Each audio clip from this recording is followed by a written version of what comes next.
কি করে? সব গুরু গুরু নয়। আপনি গুরু কি করে হবে? আপনি তো কোনোদিন কারো শিষ্য হন না। যে শিষ্য হয় না সে গুরু হবে কি করে? যিনি ছাত্র হন না তিনি মাস্টার হবেন কি করে? ঠিক কিনা? আরে যে ক্লাসে ফেল করে গেল, মাস্টার ডিগ্রি পেল না, সে মাস্টার হবে কোথার থেকে? সে মাস্টারি চাকরি পাবে কি করে? তাকে তো আগে ছাত্র হয়ে ভালো করে পড়তে হবে, মাস্টার ডিগ্রি নিতে হবে, তবে তো।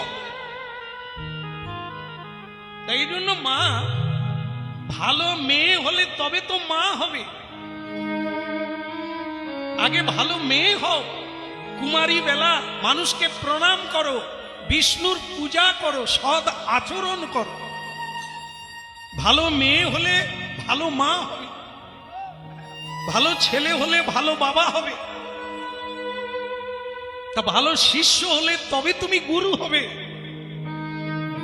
মা যদি গুরু হবে, মা আগে কি গুরু করেছে কাউকে? এখনো দীক্ষাই হলো না, কারো কাছে শিক্ষাই নিল না, তার জীবন চরিত্রটা অশিক্ষা, অসদাচরণ। জীবনে একটা প্রণাম করে না ভগবানকে, বাড়িতে সাধুগুরু আসে না, অসৎ মানুষ মাতালেরা আসে।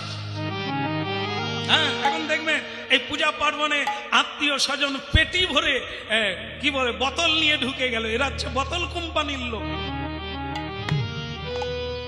আজকে বৃহস্পতিবার, আর এই বৃহস্পতিবারে আপনার আত্মীয় স্বজন বলছে হাম ভি খায়েগা তুম ভি খায়েগা, আজ মজা লুটেগা।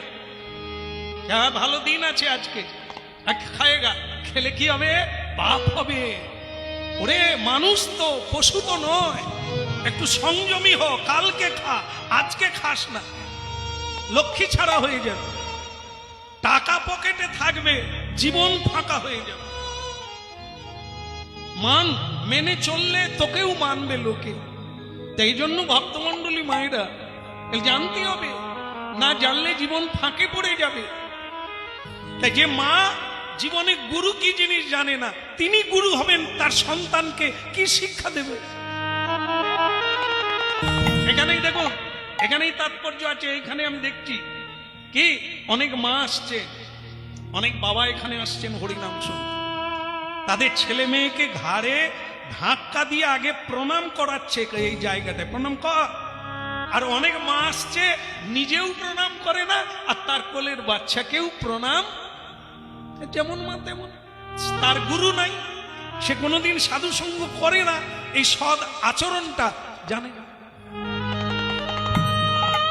দেখুন একটা ভালো কথা আরো আসলো কি, সন্ধেবেলা প্রতিটি মা গলায় কাপড় দিয়ে তুলসী তলায় যায় প্রদীপ দেখাতে, কিন্তু সেটাও খুঁজে পাওয়া যাবে না মায়েদের। গলায় আঁচল তো দূরের কথা, এটা উঠে যাচ্ছে।